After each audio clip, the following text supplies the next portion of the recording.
میرے پاکستانیوں، اب اسٹیبلشمنٹ نے بھی یہ فیصلہ کر لیا ہے کہ ہم خان صاحب کے وجود کو کبھی بھی برداشت نہیں کریں گے۔ وہ کہتے ہیں کہ ہمیں جو ہے اس ادارے کو جتنا نقصان خان صاحب نے پہنچایا ہے، یعنی ان کا مطلب ہے کہ جو شعور خان صاحب نے عوام قوم اور بچوں کے اندر ڈال دیا ہے وہ آج تک کسی پارٹی نے نہیں ڈالا۔ اس سے پہلے وہ کہتے ہیں کہ 40 سال کے دور میں جتنی بھی حکومتیں آئی ہیں، جیسے ہم نے بولا ہے ویسے ہی سسٹم اور نظام کو چلایا گیا۔ پہلی دفعہ ایسا ہوا کہ ایک ایسا لیڈر آیا، عمران خان، جس نے آ کر پورے پاکستان، پوری قوم کو ہی چینج کر دیا، اور ابھی تک بھی وہ کہتے ہیں وہ جنگ جاری ہے، اور ہم ان خطروں کے ساتھ نہیں کھیلنا چاہتے کہ پوری گیم ہے نا وہ ہمارے ہاتھ سے نکل جائے۔ یعنی اس سے پہلے آپ دیکھ سکتے ہیں کہ بے نظیر نے بھی آواز اٹھائی تھی کہ جناب ان کو واپس اپنی بیرکوں میں بھیجیں۔ اس کے بعد نواز شریف کو بھی ایک دفعہ خیال آیا اور اس نے بات کی، اس کے بعد اس کو بھی ادھر سے نکال دیا گیا۔ پھر خان صاحب کی باری آئی، خان صاحب نے بھرپور طریقے سے مقابلہ کیا، ان کو قتل کروانے کی کوشش کی، پھر بھی وہ کھڑے رہے، مگر جھکے نہیں، نہ انہوں نے کسی قسم کی ڈیل کی ہے۔ ابھی وہ دیکھ رہے ہیں کہ خیبر پختونخوا کے اندر بھی ہم کسی طریقے سے بھی جو ہے نا خان صاحب کی حکومت ادھر بھی ختم کریں اور پی ڈی ایم کی حکومت لائیں۔ جیسے کہ آپ دیکھ سکتے ہیں کہ جتنی بھی مخصوص نشستیں تھیں وہ ساری آپ کہہ سکتے ہیں کہ ان کی جولی میں ڈال دی کہ جناب آپ آپس میں بانٹ لیں۔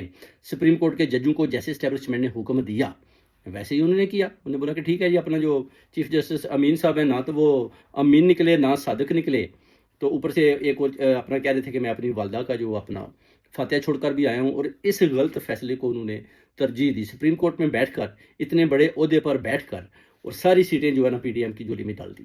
خان صاحب کے مینڈیٹ کے اوپر ایک اتنا بڑا تاریخی ڈاکہ ڈالا گیا جو یہ قوم نہ کبھی بلا پائے گی نہ بلا سکتے ہیں۔ مگر خان صاحب کا بھی پیغام ہے، وہ کہتے ہیں کہ خیبر پختونخوا سے بھی چاہے حکومت ختم ہو جائے، اسمبلیاں بھی ٹوٹ جائے، علی من گنڈا پور بھی بھاگ جائے، نو پرابلم۔ وہ کہتے ہیں عوام میرے ساتھ ہے، قوم میرے ساتھ ہے، اوورسیز کمیونٹی میرے ساتھ شانہ بشانہ کھڑی ہے، اور میں جب بھی باہر آؤں گا مجھے پتا ہے کہ میں اس حکومت کو 2 دن بھی نہیں چلنے دوں گا، کیونکہ 1 گھنٹے کے لیے بھی یہ خان صاحب کو باہر نکالنے کو تیار نہیں ہے۔ یہ اپنی بڑی جو ہے نا بہت بڑے انہوں نے اپنے منصوبے تیار کیے ہوئے ہیں کہ جناب 2030 تک ہم نے حکومت کیسے چلانی ہے، اور خان صاحب کو اندر رکھنے کے جو طریقے انہوں نے لگائے ہوئے اس حکومت نے مل کر۔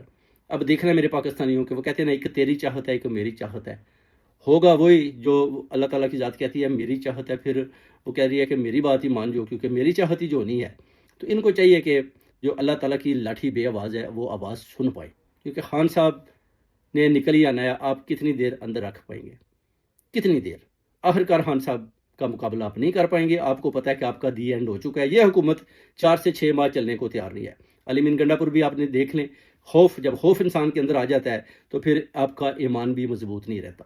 تو یہ صورتحال ابھی علی من گنڈا پور کے ساتھ بھی جاری ہے۔ اس کے اندر ایک خوف ہے، وہ کہتا ہے میں اسمبلیاں توڑ دوں گا، اس کو خود سمجھ نہیں آ رہی کہ اس نے کیا کرنا ہے۔ صرف اور صرف اگر کوئی بہادری کے